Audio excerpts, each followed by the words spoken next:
중격 동안 연습하십시오. 크리스마스의 기쁨은 우리에게서 멀리 도망친 것 같습니다. 엠마누엘의 탄생으로 우리에게 가져온 40일간의 기쁨은 사라졌습니다. 거룩한 교회의 분위기가 흐려졌고 어둠이 여전히 두꺼워질 것이라는 경고를 받았습니다. 그렇다면 우리는 대림절의 느린 4주 동안 그토록 걱정스럽고 갈망하며 한숨을 쉬었습니까?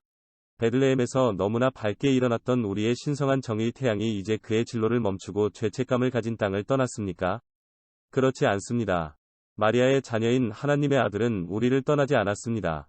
말씀은 그가 우리 가운데 거할 수 있도록 육신이 되었습니다.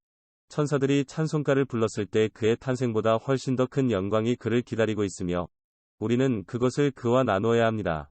그는 가장 잔인하고 불명예스러운 죽음으로 그것을 구입해야 합니다. 그리고 우리는 그의 부활의 승리에 우리의 몫을 가지려면 십자가의 길에서 그를 따라야 하며 모두 그가 우리를 위해 흘린 눈물과 피에 젖었습니다. 교회의 중대한 모성의 목소리가 곧 들려 우리를 사순절 참회에 초대할 것입니다. 그러나 그녀는 2-3주 동안 죄로 인해 우리 영혼에 초래된 깊은 상처를 고려함으로써 이 힘든 침례에 대비하기를 바랍니다. 사실 베들레헴에서 우리에게 태어난 어린아이의 아름다움과 사랑스러움은 헤아릴 수 없을 정도로 큽니다. 그러나 우리의 영혼은 너무나 궁핍하여 겸손과 단순함으로 우리에게 주신 교훈보다 다른 교훈이 필요합니다. 우리 예수님은 신성한 공의의 희생자이며 이제 그의 나이의 충만함을 달성했습니다. 그가 죽임을 당할 제단은 준비되었습니다. 그리고 그가 희생되어야 할 것이 우리를 위한 것이기 때문에 우리는 그 무한한 정의를 향해 우리가 계약한 빚이 무엇인지 즉시 고려해야 합니다. 그것은 우리 대신 무고한 사람을 처벌하려고 합니다. 그의 창조물에 대한 사랑을 위해 성육신이 된 신이 신비는 우리에게 일루미네이티브 웨이의 길을 열었습니다. 그러나 우리는 아직 그 빛의 가장 밝은 것을 보지 못했습니다. 우리가 베들레헴에서 목격한 신성한 경이로움은 우리 예수의 승리의 날을 은혜로 삼을 것들에 의해 능가되어야 한다. 그러나 우리의 눈이 이러한 미래의 신비를 숙고할 수 있으려면 그것은 우리 자신의 개인적인 불행의 깊은 심연을 용감하게 바라봄으로써 정화되어야 한다. 하나님께서는 발견을 위해 그분의 신성한 빛을 우리에게 주실 것입니다. 그리고 우리가 우리 자신을 알고 원죄의 슬픔을 이해하고 우리 자신의 죄의 악의를 보고 적어도 어느 정도는 우리를 향한 하나님의 무한한 자비를 이해한다면 우리는 사순절의 거룩한 속죄에 대비할 것입니다. 부활절에 형언할 수 없는 기쁨을 위해. 그렇다면 70인마의 시즌은 가장 진지한 생각 중 하나입니다. 아마도 우리는 감정을 더 잘 보여줄 수 없었을 것입니다. 교회는 70인마가 시작될 때 샤르트르의 유명한 아이보 오브 차트리스에 의해 그의 백성들에게 주어진 웅변적인 권고에서 몇 마디를 인용하는 것보다 그녀의 자녀들을 그녀의 해의 기간에 채워지게 할 것입니다.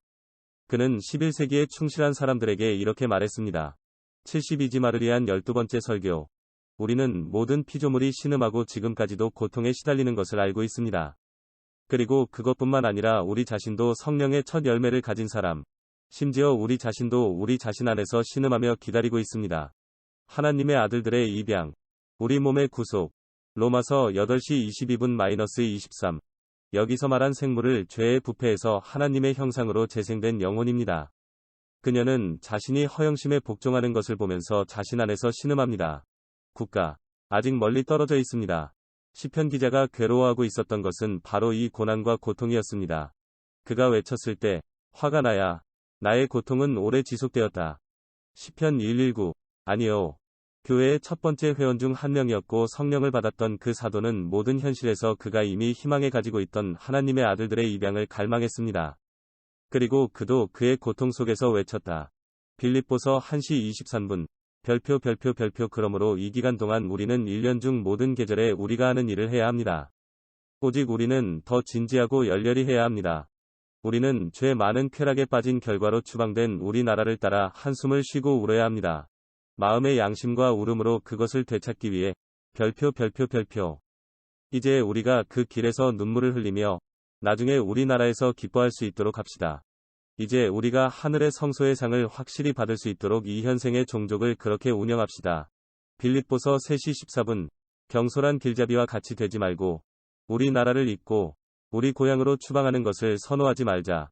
자신의 질병을 느끼지 않고 구제책을 구하지 않는 무의미한 장애인처럼 되지 말자. 우리는 자신이 위험에 처해 있다고 설득하지 않을 아픈 사람을 절망합니다. 아니요. 영원한 구원의 의사이신 주님께로 달려갑시다. 우리가 그에게 상처를 보이시고 우리의 온 마음을 다하여 그에게 부르짖읍시다. 오 주여, 내가 약하오니 나를 긍휼히 여기소서. 내 뼈가 근심하여사오니 나를 고치소서. 시편 6대3. 그러면 그분은 우리의 죄악을 용서하시고 우리의 연약함을 고치시고 좋은 일로 우리의 소망을 채워주실 것입니다. 시편 102대3. 5. 이 모든 것에서 교회의 영에 따라 70인마를 보낼 그리스도인은 그 거짓 안전, 즉 여성적이고 미지근한 영혼을 낳는데 매우 흔한 자기 만족의 전쟁을 벌여야 하며 영적 불모의 상태를 만들어야 한다는 것이 분명합니다. 이러한 망상이 진정한 기독교 영의 절대적인 상실로 그들을 무의미하게 이끌지 않는다면 그들에게는 좋은 일입니다. 우리의 신성한 스승이 그토록 강하게 가르친 지속적인 조심스러움에서 벗어났다고 생각하는 사람. 마가복음 13시 37분. 은 이미 적의 힘에 있습니다. 미덕을 인내하고 진전을 이루기 위해 전투와 투쟁이 필요하지 않다고 느끼는 사람은 희귀하고 위험한 특권을 얻지 않는 한 폭력에 의해서만 이길 수 있는 하나님의 왕국으로 가는 길에 있지 않다는 것을 두려워해야 합니다. 마태복음 11시 12분. 하나님의 자비로 용서하신 죄를 잊는 자는 자신이 위험한 망상의 희생자가 되는 것을 두려워해야 합니다. 전도서 5대5. 이 기간 동안 우리는 우리의 불행에 대한 정직하고 흔들리지 않는 묵상에 전념하고 하나님께 영광을 돌리며 우리 자신에 대한 지식에서 우리의 모든 비참함과 죄에도 불구하고 자신을 너무 낮게 겸손하게 한 그분에 대한 신뢰의 신선한 동기를 도출합시다. 그분께서 우리를 그분과 연합하도록 승용하실 수 있도록 우리 중 하나가 되십시오.